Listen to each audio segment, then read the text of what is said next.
গল্প শোনাবো তাই এসো দলে দলে, রূপকথা সত্যি হয়ে গেল বলে, সোনা কাঠি ছুঁয়ে থাকা অলি থেকে গলি।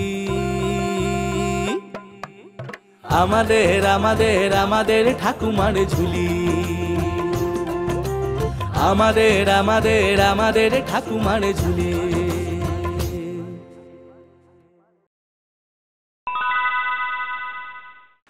নবগ্রাম একটি অতি সুন্দর গ্রাম। সবাই খুব সুখী থাকে, সবাই একসঙ্গে ভাব ভালোবাসা করে বাস করে। এখানে সবাই সবাইকে সম্মান করে চলে। কিন্তু মুশকিল হলো ভীমকে নিয়ে। তার ভালো নাম ভীম পাল। ছোটবেলা থেকেই সে একটু মারকুটে স্বভাবের। একটু বড় হয়ে তার মাথায় ঢুকলো সে পালোয়ার হবে, তাই সে ভর্তি হলো এক ব্যায়ামাগারে। সেখানে সে রোজ মুগুর ভাজে, সিট আপ দেয়, ডন বৈঠক দেয়।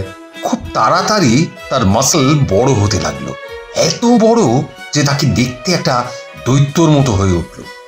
তার অত্যাচারে ক্রমশ ভীত হয়ে উঠল গ্রামের লোক। ভীমকে মস্তান হিসেবে ভয় ও ভক্তি করা শুরু করলো।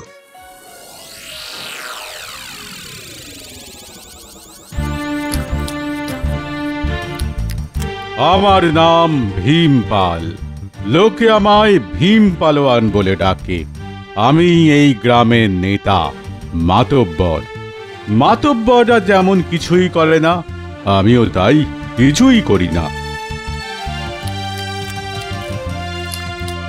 লোকে আমায় সবজি মাছ খাবার দাবার দিয়ে যায়। আরে বাবা, কষ্ট করে মাসল বানিয়েছি না, তার ফায়দা নেব না? তবে বেচারামকে একটা শিক্ষা দিতে হবে। ও বেটা বড্ড বার বেড়েছে, আমায় পাত্তা দেয় না মোটে। ওই তো কাঠির মতো চেহারা, তার আবার এত বড় সাহস। বেটাকে এমন শিক্ষা দেব আমার পায়ে এসে পড়বে। আমারও নাম ভীম পালোয়ান।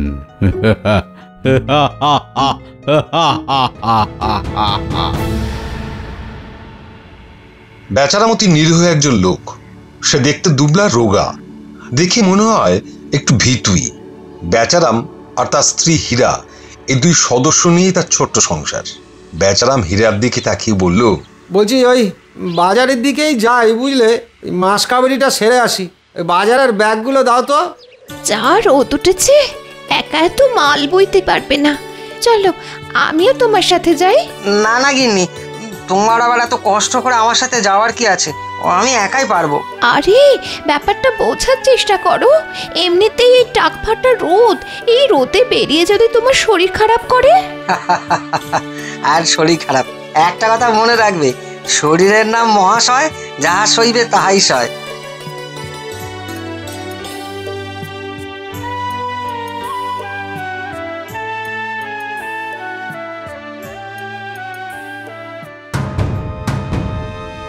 কি ব্যাপার বেচা, আজ আবার বাজার করতে বেরিয়েছিস?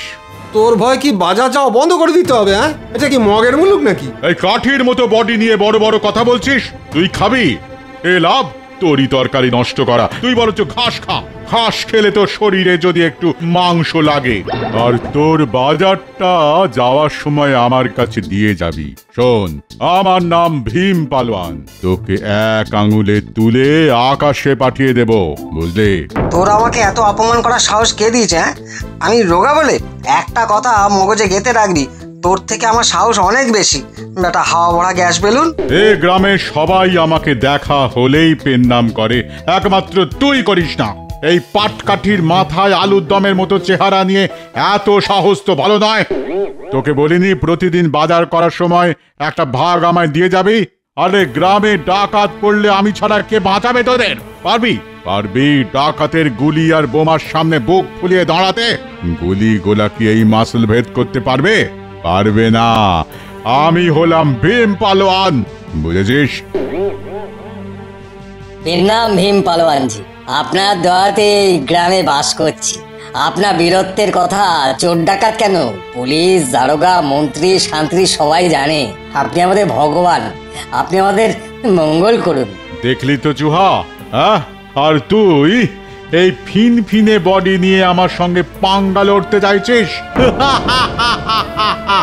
দেখ ভীম, তোর মুখেই ওই মারিতং জগৎ, তোর সঙ্গে তর্ক করে কোনো লাভ নেই।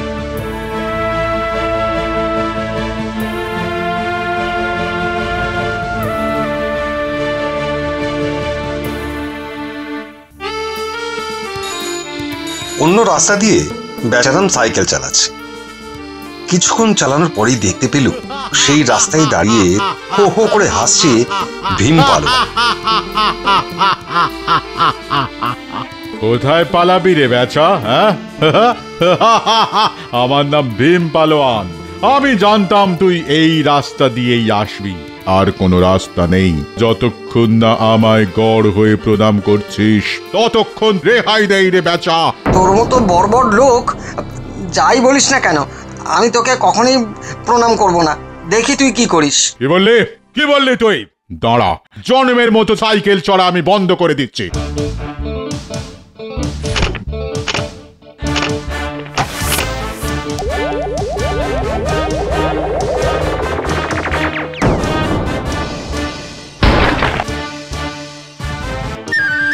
এই অপমানের জবাব আমি দেবো ভীম, তোকে ছেড়ে দেব না।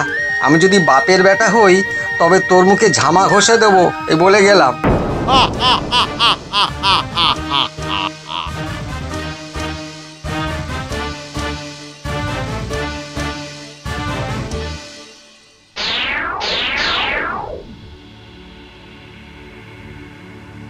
এ আর সহ্য করা যায় না, কিছু একটা বিহিত করার প্রয়োজন। আমরা সবাই মিলে ওর উপর ঝাঁপিয়ে পড়লে কেমন হয়? মেরে ওকে গ্রাম ছাড়া করে দেওয়া হোক, তবে বুঝবে কত ধানের কত চাল। এই কথা বলা সহজ, হ্যাঁ, বেড়ালের গলায় ঘন্টাটা মারবে কে তুমি? তোমার সাহস আমার জানা আছে, বুঝেছো? সেবার যখন শাকরা দোকানের ডাকাত পড়লো তখন তুমি কোথায় ছিলে? দাদু কোথায় ছিলে? ঘরে খিল দিয়ে তো খাটের তলায় লুকিয়েছিলে, জানি না নাকি? হ্যাঁ, উনি এলেন আবার বড় বড় কথা বলতে। যাও যাও। তুমি তো গ্যাটের পয়সা খরচা করে ভীমের বাড়ির ছাদে নতুন টালি বসিয়ে দিয়েছো, সে কথা জানতে কি আর কারোর বাকি আছে? সবাই জানে। আরে থামো তো, এখন নিজেদের মধ্যে ঝগড়া করলে তো আসল কাজটাই বন্ধ হয়ে যাবে। এখন উপায় বার করতে হবে, বুঝলে? উপায়।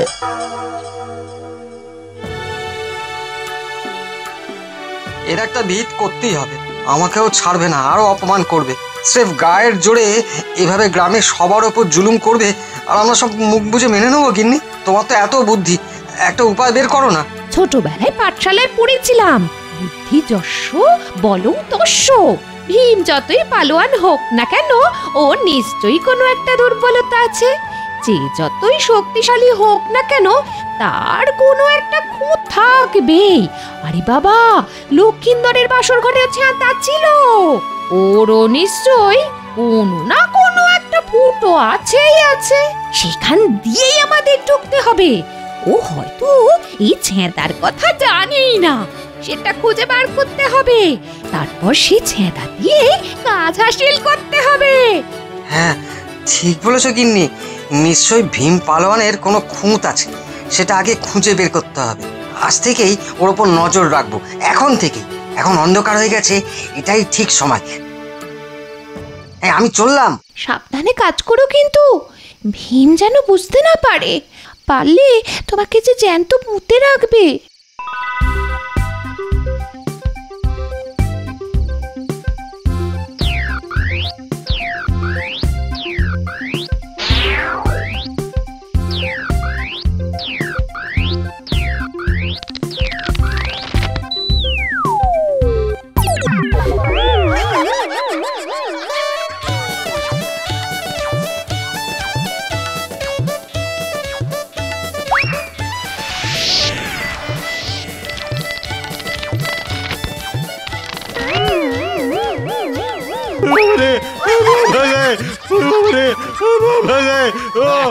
আচ্ছা, এই তবে পালোয়ানের সাহস।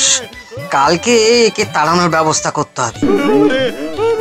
গিন্নি ঠিক কথাই বলেছিল যে যত বড়ই মস্তান হোক না কেন, কোথাও না কোথাও তার একটা দুর্বলতা থাকবেই। সেটাই এতদিনে খুঁজে পাওয়া গেল। এবার তোকে কে বাঁচায় ভীম পালোয়ান, আমিও দেখবো। দেখে এলাম গিন্নি, দেখে এলাম।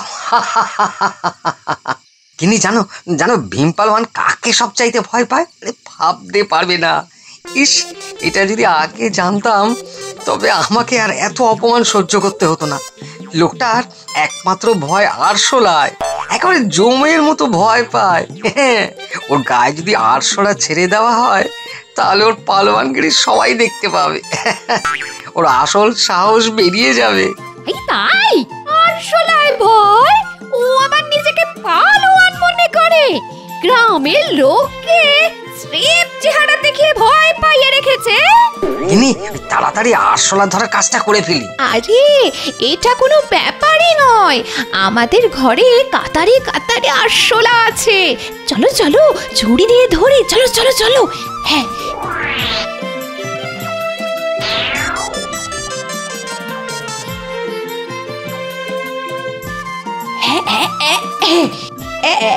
এই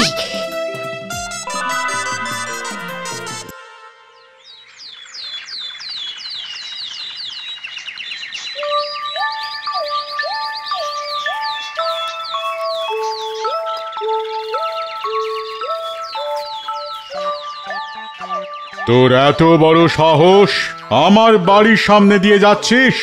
ওই বস্তায় কি আছে? ওই বস্তায় কি আছে? তোমার জন্য বাজার করে এনেছি ভাই। হ্যাঁ, কাল যা হয়েছে তার জন্য ক্ষমা চাইছি ভীম। তুই সত্যি বিরাট পালোয়ান। হ্যাঁ নাও, এবারে বস্তা খুলে দেখো কি এনেছি। হ্যাঁ যাক, এতদিনে তোর বুদ্ধি খুলেছে, দেখি কি এনেছিস।